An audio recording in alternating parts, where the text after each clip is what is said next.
మంగళగిరి పరిసర ప్రాంతాల్లో రంజాన్ ప్రత్యేక ప్రార్థనలు జరిగాయి. వివరాలు ఇలా ఉన్నాయి. పెదవడ్లపూడిలో రంజాన్ సందర్భంగా రంజాన్ పర్వదిన విశిష్టతను నవరంగ్ కాంగ్రెస్ పార్టీ అధ్యక్షులు షేక్ జలీల్ వివరించారు.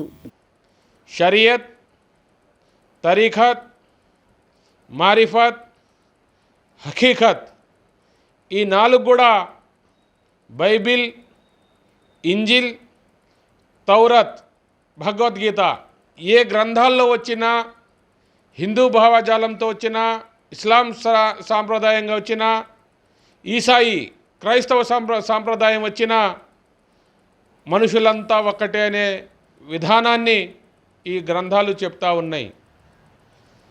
అదేవిధంగా ప్రతి మానవుడు చనిపోయినాక షరియత్లో ముహమ్మద్ ప్రవక్త సల్లల్లాహు అలైహి వసల్లం 5 సూక్తులను ఖచ్చితంగా ముస్లిం అనే వ్యక్తి సంప్రదించాల్సిన విషయం. నమాజ్, రోజా, హజ్, జకాత్. మనిషి చనిపోయినాక 40 అడుగులు దాటినాక